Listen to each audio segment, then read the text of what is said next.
예수님이 이어가는 자라는 제목으로 하나님 말씀 전하도록 하겠습니다. 아나니와 삽비라 부부가 죽음을 맞이하게 됐었죠. 그 죽음을 통해 하나님이 이 초대교회에 두려움이라는 것을 주셨어요. 하나님을 향한 두려움, 보이지 않는 하나님을 향한 두려움이 이 성도들에게 또한 예루살렘에 가득하게 되었습니다. 그때 일어났던 일이에요. 성경을 보니까 사도들을 통해 많은 표적과 기사가 있었다라고 합니다.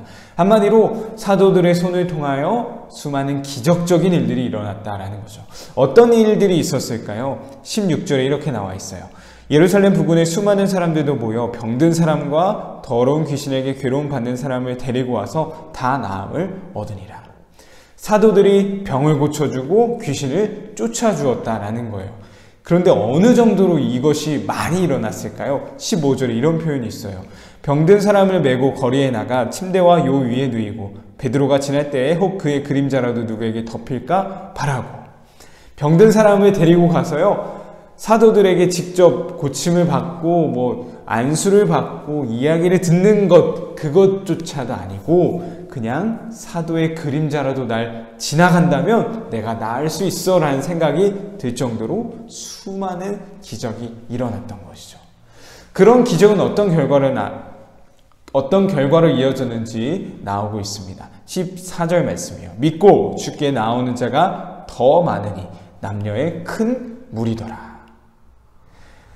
사도들을 통해 기적이 일어났어요. 병고침, 귀신을 쫓는 기적이 일어났습니다. 이것을 통해 어떤 결과가 일어났다고요? 남녀의 수많은 무리가 더해졌다. 예수님을 믿게 되는 그 무리들이 많아졌다라고 해요.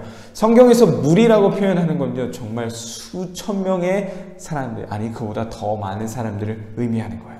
엄청난 사람들이 이 기적을 보고 예수님을 믿게 된 것을 볼 수 있는 것이죠. 사도들은 이처럼 기적을 통해 예수님을 믿게 하는 일들을 감당하게 되었습니다. 이처럼 기적을 통해 예수님을 믿게 하는 것은요, 사실상 예수님이 이 땅에 살아계실 때 보여주셨던 모습이기도 했습니다. 사도들이 귀신을 쫓고 병든 사람들을 고쳐주는 것, 이것은요, 먼저 예수님이 하셨던 일들이었어요.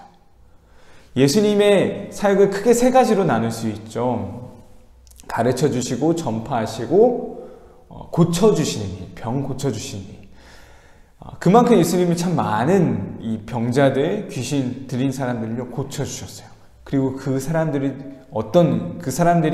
예수님을 믿게 되었죠. 바로 이 예수님의 모습을요, 사도들이 지금 그대로 이어가고 있는 것입니다. 예수님의 능력을 힘입어 기적을 베풀었고, 그 기적을 통해 예수님을 믿게 하는, 바로 예수님을 이어가는 자들이 바로 이 사도들인 거예요. 오늘 초대교회에 나온 이 사도들의 모습, 예수님을 이어가는 이 사도들의 모습이 바로 우리의 모습이 되어야 할 것입니다. 예수님의 그 모습들을, 예수님이 행하셨던 그 일들을요, 바로 예수님의 증인이 된 우리가, 예수님의 제자된 우리가 행해 나가야 하는 것이죠. 바로 초대교회의 사도들처럼 말이에요. 우리가 병을 고쳐주고 어떤 기적을 일으키는 것, 물론 할 수도 있겠지만 그것보단 더 작은 우리의 삶에서의 실천들이 있었으면 좋겠습니다. 예수님이 기도하셨던 것처럼 우리도 기도하는 것, 예수님이 사랑하셨던 것처럼 우리도 사랑하는 것, 예수님이 도와주셨던 것처럼 우리도 도와주는 것이 될 수 있겠죠. 그런 하나하나를 감당했을 때 예수님을 이어가는 우리를 통해 사도들이 이 열매를 맺었던 것처럼 우리도 우리의 삶을 통해 하나님이 분명 열매들을 맺게 해주실 거라 믿습니다. 오늘 이 사도행전 5장 12절부터 16절에 나온 이야기를 통해 예수님이 이어가는 사도들의 모습을 살펴봤어요.